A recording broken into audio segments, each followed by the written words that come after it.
नित्यं महेशं रजतगिरिनिवं चारुचन्द्रावतं समरत्नाकल्पजलाङ्गं वरसुमवरावि।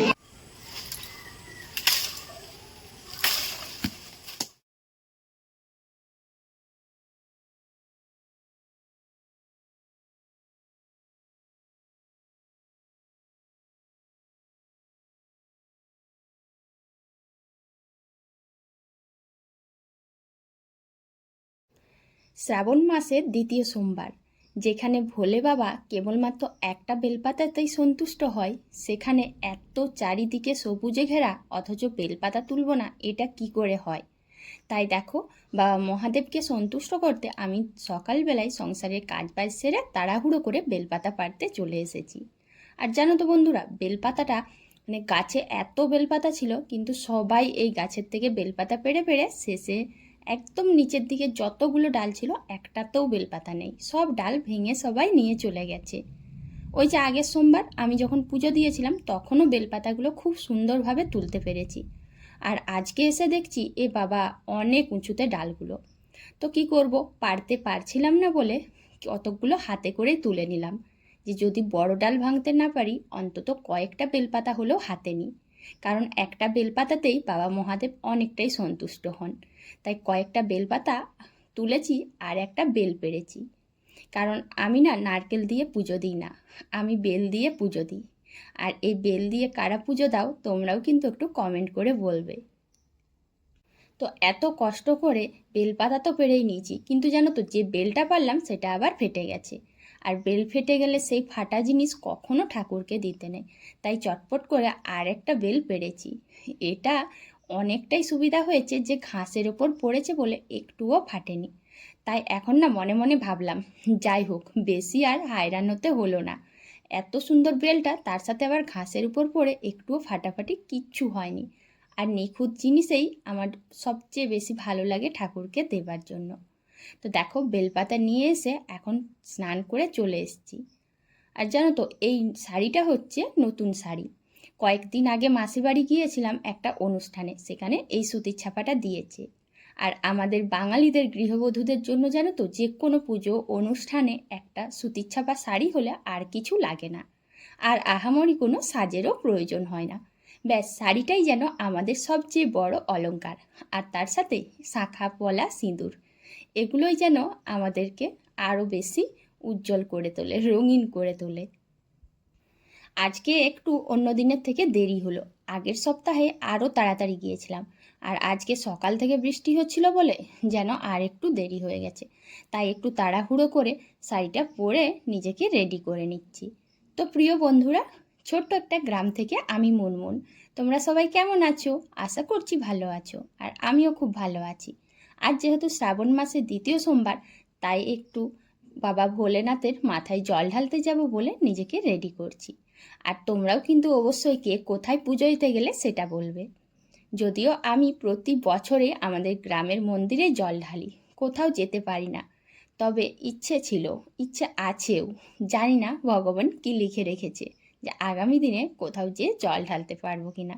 আর সেই জায়গাটার নামটা আমি এখন বললাম না। তো দেখো নতুন শাড়িটা পরেছি, আর এদিকে আমার খেয়ালই ছিল না, পরে হঠাৎ করে দেখতে পেলাম যে বাবা স্টিকারটা তো তোলাই হয়নি। এটাই যেন আমাদের গৃহিণীদের একটা মুদ্রা দোষ, তাড়াহুড়োর চক্করে এমন কিছু কাণ্ড করে ফেলি। আর এই স্টিকারটা রাস্তায় গেলে এ বলতো সে বলতো যে তোমার শাড়িতে স্টিকার আছে, তখন কিন্তু ভীষণ লজ্জা পায়।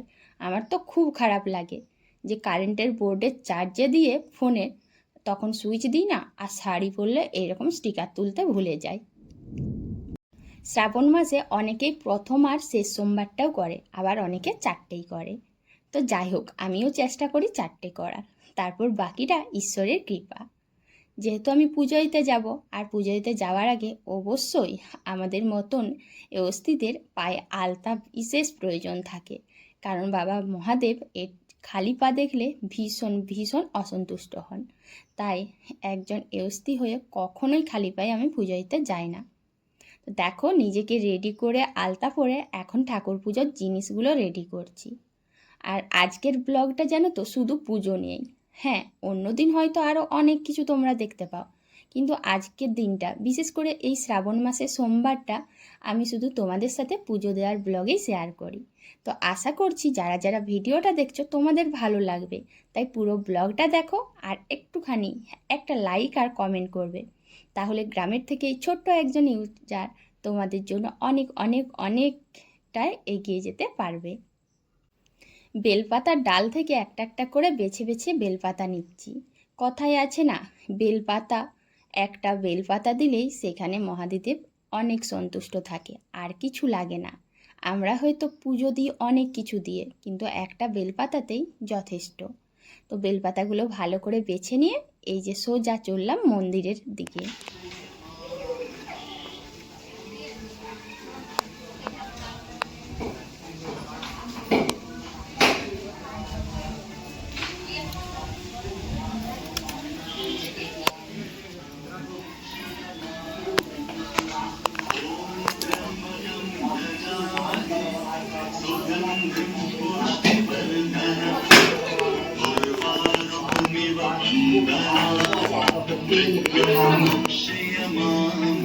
একটু দেখছি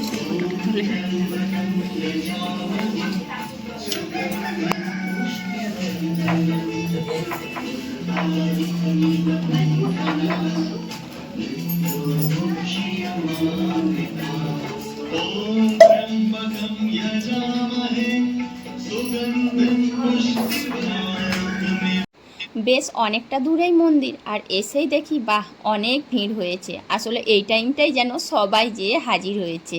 তো যাই হোক, দূর থেকেই দাঁড়িয়ে দাঁড়িয়ে পুজোটা দেখছিলাম। মন্দিরের এই পুজো দেখে যেন এক আলাদা তৃপ্তি, আলাদা শান্তি পাই, তাই এক মনে তাকিয়ে পুজোটা দেখলাম। পুত্র পুত্র পপুত্রঞ্চ দেহি মে গণনায়ক এস পুষ্পালিনী গণস পাদ পদ্মে নিবেদয়ামি।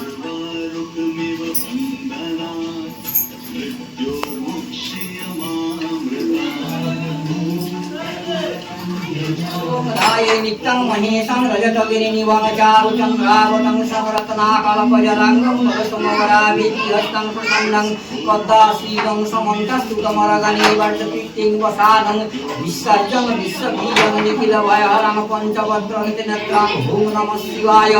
ॐ नमः शिवाय वसन्ताय कारणत्रयहेतवे निवेदयामि च भवानङ्गतनगति परमेश्वर। ॐ नमः शिवाय। ओम कालभ्रावं कटाक्षेरुलकयोलां मौलिबन्देन्दुरेखां शङ्खं चक्रं कृपालं कुसुमकरे गुरुवहन्ति मितिरत्रां सिद्धस्कन्धादिरूढां चितकल्पगिरिं तेजसाक्षूलयन्तीं दायित्युगां जयक्कां परिविकां सेविकां सिद्धिकामै। ओम अपराधसहस्राणि पीहन्ते हनिशं मया पुत्रो मङ्गति मां भवता प्रसीद परमेश्वरी। ओम आवाहनं न जानामि नैव जानामि पूजनं पूजा मन्त्र न जानामि। বাকিদের পুজো হওয়ার পর এখন এসেছে আমাদের কয়েকজনের লাইন, আর তাড়াহুড়ো করে সামনেই বসেছি। বসে দেখো পুজোটা দিচ্ছি। আর ওদিকে জানো তো, পুরোহিত যে রয়েছে সেই দাদাটা এতক্ষণ সেই সকাল থেকে বসে বসে পুজো দিয়ে আর বসতে পারছে না। বলতে পারো যে সবাই ঠেলাঠেলি করে তার আর বসার জায়গা দিচ্ছে না। আর আমার এইখানে দেখো পেছনের দিকে তো অনেক লাইন, আর সাথে একটা পুচকে বাচ্চা বসে বসে দেখছে।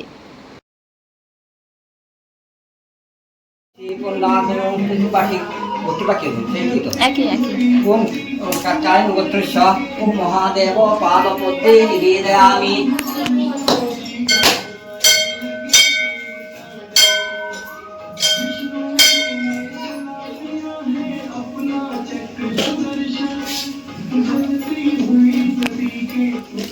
এখন ভয়েস দিচ্ছি, আর এখন কিন্তু বৃষ্টি পড়ছে, জানি না তোমরা শুনতে পাবে কিনা।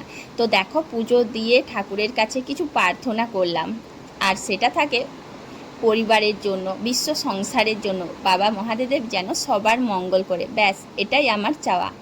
আর প্রণাম করে মন্দির প্রদক্ষিণ করে এই যে রাস্তায় এসেছি, চারিপাশে শুধু কাদা। এই যে পুকুরটা দেখতে পাচ্ছ, এই পুকুরের জল কিন্তু রাস্তাতেও উঠে যায়। তো পুজো দেওয়া শেষ হয়ে গেছে, আর সবাইকে বাবা মহাদেব যেন ভালো রাখে। আজ এখানেই শেষ করছি, টাটা।